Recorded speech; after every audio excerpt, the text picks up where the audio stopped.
Hello family, কেমন আছো তোমরা সবাই? তো আজকের এই ভিডিওটা হচ্ছে আমরা সবাই বন্ধুরা মিলে হঠাৎ করে রাত্রি 10টার সময় প্ল্যান করলাম যে বিরিয়ানি পিকনিক করব।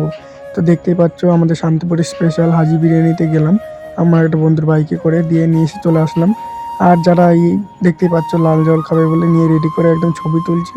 আর যে বিরিয়ানি খাবে, বিরিয়ানি সবার জন্য আনা হয়েছে। আর যে ওইটা খাবে আলাদা খাবে, ওটা আমরা খাবো বিরিয়ানি। তো দেখতেই পাচ্ছ সবারগুলো ভাগ করে দিয়ে একদম ছাদের উপরে নিয়ে চলে এসেছি। আর সবারটা খুলে আমারটাও খুলে নিলাম, দেখতেই পাচ্ছ। আর এরা দেখো সব ওগুলো নিয়ে ব্যস্ত আছে, আমি দেখিয়ে দিলাম কি ব্র্যান্ডের খাচ্ছে ওরা। তো তারপরে এই দেখো আমার একটা বন্ধু সবার জন্য প্যাক করে দিচ্ছে। আমরা তো খাবো না, আমরা 3-4 জন খাবো না, আর এরা খাবে। এদিকে একদিকে ভিডিও করছে, আর দেখতেই পাচ্ছ কীরকমভাবে খাচ্ছে সব। এই দেখো একদম গট গট করে গিলে নিল। আর আমার পাতে পড়েছিল দেখতেই পাচ্ছ একদম চিকেন লেগ পিস। তো বিরিয়ানিটা সেই হয়েছিল, কারণ আমাদের এখানে একটা স্পেশাল হাজি বিরিয়ানি। আর এরা দেখো সিগারেট ফুঁকছে বসে বসে, দিয়ে বাড়ির দিকে চলে আসলাম। তো বাড়িতে এসে দেখি আবার ঠাকুমা আমার জন্য রুটি আর ঘুগনি রেখে দিয়েছিল। তো টাটা।